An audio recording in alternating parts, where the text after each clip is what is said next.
Yo, ici Ophélie de la chaîne YouTube Ta Mère Nature. Il y a 2 ans, j'ai tout plaqué pour me reconvertir dans l'agriculture urbaine. Et aujourd'hui, 18h39 m'a proposé de partir à la rencontre de gens qui, comme moi, se sont tournés vers des métiers plus proches de la nature et ou plus manuels. Parce que oui, ça fait rêver un peu tout le monde de changer de vie, mais à quoi ça ressemble dans la vraie vie? C'est ce qu'on va découvrir avec Claire, qui s'est reconvertie dans l'agriculture biologique. Là, on est juste à côté de l'île, devant sa ferme, et on va passer la journée avec elle. Tu viens? Allez, viens. Coucou Claire. Hey, salut Ophélie. Ça va? Oui. Alors, qu'est-ce que tu es en train de faire? Je récolte des céleris. Ok, trop bien. Est-ce que tu as besoin d'aide? Bah oui, Je suis là pour ça. Mon premier céleri, que d'émotion. Alors, c'était quoi ton métier, Claire, avant? J'étais technicienne de maintenance dans l'industrie agroalimentaire. Wow. Ok, donc ça ressemblait à quoi tes journées? En fait, c'était faire de la mécanique, de l'électricité pour réparer des machines qui fabriquaient des biscuits. Ça n'a rien à voir ce que tu fais aujourd'hui? Non, ça n'a rien à voir. C'était l'envie de travailler dehors et aussi d'être mon propre patron et de prendre mes propres décisions. Ouais. Et puis, j'avais aussi envie de donner un sens, un côté éthique à mon travail et donc faire pousser des légumes pour nourrir les gens, je trouvais que c'était pas mal. Je sais que tu n'as pas un parcours classique. Est-ce que tu peux nous raconter un petit peu comment ça s'est passé pour toi? J'ai fait la même formation que toi à Sainte-Marthe, ça a duré 3 mois, où on a reçu les bases de l'agriculture. Et par la suite, j'ai préféré me former directement auprès des professionnels, donc faire plutôt des stages. Du terrain, quoi. Du terrain, je trouvais que c'était plus intéressant. Et j'étais en stage chez 3 maraîchers différents pendant toute l'année, donc ça m'a permis de voir toutes les saisons de culture. Et puis différentes techniques Et aussi j'ai choisi des maraîchers qui travaillaient différemment pour faire mes propres choix et savoir vers lesquels je voulais m'orienter dans mon système. Ça te fait pas peur d'être sur une si grande surface en solo? Non, parce que la surface cultivée, elle est pas de 3 hectares. J'ai cultivé cette année pour démarrer un peu plus de 5000 m². Okay. À terme, je cultiverai 1 hectare. Voilà, le reste, je ferai du verger, poulailler, diversifié, mais je vais pas cultiver les 3 hectares. Ok. Je me suis dit, il y a la possibilité de faire plein de choses. Et comme c'était une opportunité quand même de pouvoir louer ce terrain, j'ai pas été impressionnée, mais plutôt essayer de voir un petit peu tout ce qui était possible de faire. Il faut savoir que quand on est néo-paysan, c'est vrai que c'est pas forcément facile de trouver une terre. Et toi, ça s'est passé assez vite? J'ai répondu à une annonce sur internet, c'était un petit peu un coup de chance le fait d'avoir trouvé aussi vite. Et donc j'ai racheté l'exploitation en tant que telle avec les serres et les outils qui sont sur place.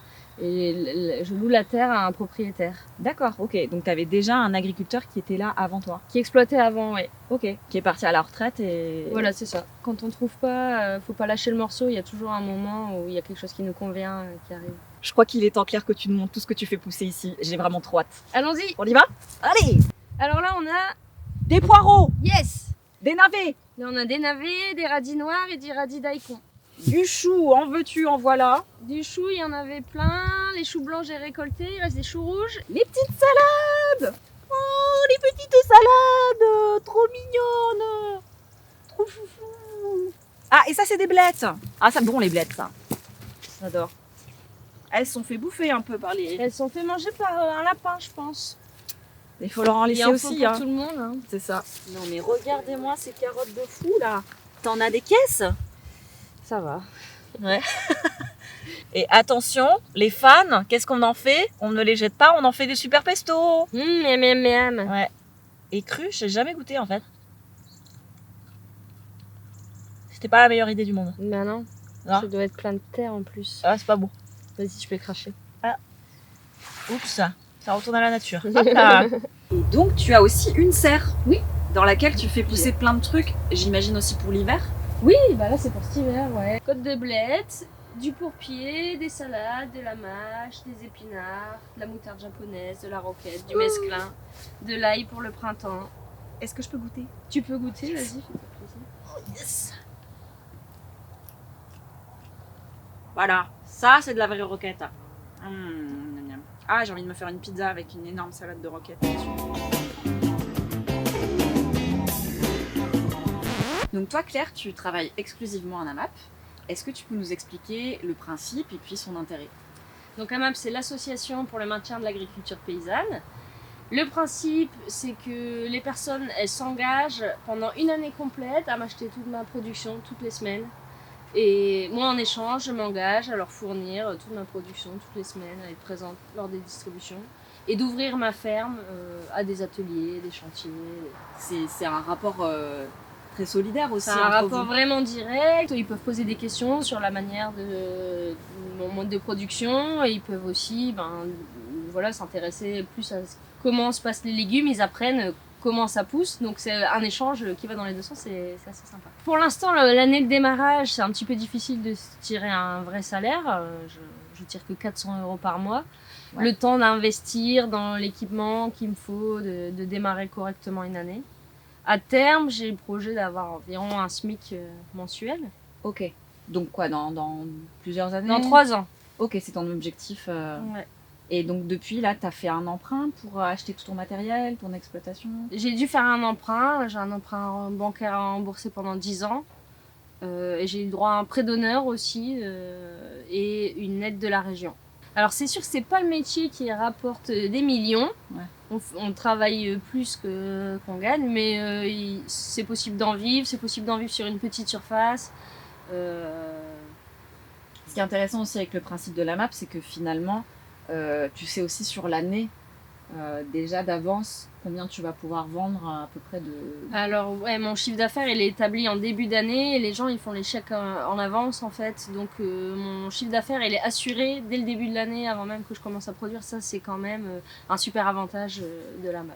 On entend souvent parler de diversification d'activités pour avoir d'autres sources d'argent que le simple maraîchage. Est-ce que toi c'est un truc que tu pratiques ici? Bon, j'ai déjà la réponse dans ma tête. Mais... J'ai les poules. Ouais. Bientôt elles me feront des œufs parce qu'elles commencent tout juste à pondre. Tu viens de les avoir là? Je viens de les avoir le mois dernier. Tu veux bien me les présenter? Allez, on va voir les poules. On va voir les poules. Coucou les copines.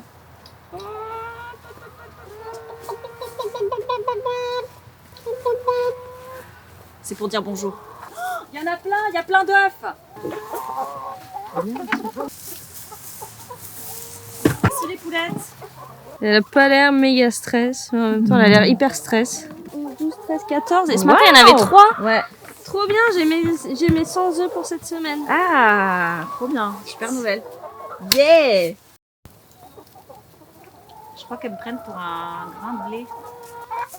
Je suis pas sûre qu'on ressorte vivant de cette aventure. Claire, j'ai une petite requête. Parce que, tu sais, à Paris, je peux pas vraiment utiliser de tracteur. Et comme je sais que t'en as, est-ce que tu voudrais bien me faire un tour de tracteur? Il y a moyen. Oh oui, yes.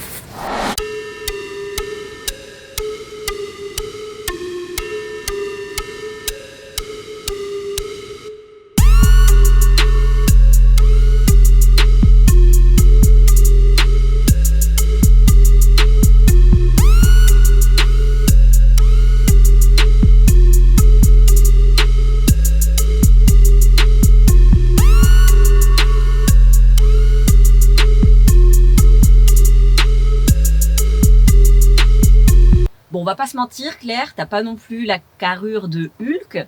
Est-ce que tu sens que c'est une contrainte dans ton nouveau métier? C'est sûr, ce serait mieux si je faisais 100 kilos. J'adapte mon travail à ma taille. En fait, je fais des petites caisses. Même ne serait-ce que la taille. Par exemple, moi aussi, je fais ta taille pour, je sais pas, accéder à certaines choses, pour réparer une serre, par exemple. Faut trouver des techniques, faut utiliser des l'escabeau, faut monter sur des trucs. La taille, c'est sûr, c'est pas facile. Après, la carrure physique, il y a toujours des outils, des machines qui nous permettent d'avoir la force qu'on n'a pas naturellement. Ouais. Et après, est-ce que tu as quand même de l'aide de temps en temps? Est-ce que tu as des stagiaires, des bénévoles, de la famille qui vient t'aider un peu? Ouais, je reçois quand même pas mal d'aide, surtout au niveau de la famille, des amis qui viennent m'aider un peu toutes les semaines. Ouais. J'ai de la chance, j'ai beaucoup de chance là-dessus. Ouais. Les gens, ils sont vachement motivés par ce que je fais. Alors, il y a souvent du monde qui passe moins l'hiver que l'été quand même. Ah, c'est bizarre. Ah, on est bien dans la paille. Bon, Claire, c'est le moment de faire le bilan. Qu'est-ce qui a changé par rapport à ton ancienne vie? De pouvoir prendre mes propres décisions, de choisir ce que je fais au quotidien, ça, Ouais. c'est cool. Mais quand je te vois là comme ça, je me dis que tu as l'air quand même très épanouie. Est-ce que tu me confirmes? Oui, je suis bien, je pense. Ouais. Ça me convient bien comme métier. Pas de regret, quoi. Pas de regrets. Merci beaucoup pour ton accueil, Claire. Moi, je suis hyper impressionnée par tout ce que tu as réussi à faire en si peu de temps. Je te souhaite plein de belles choses pour la suite. De toute façon, je sais qu'on va se revoir. Et du coup, à bientôt. Salut. Salut. La la la la la, en avant la récolte. Oh putain. Il y avait un piège. Ça va. Parfait.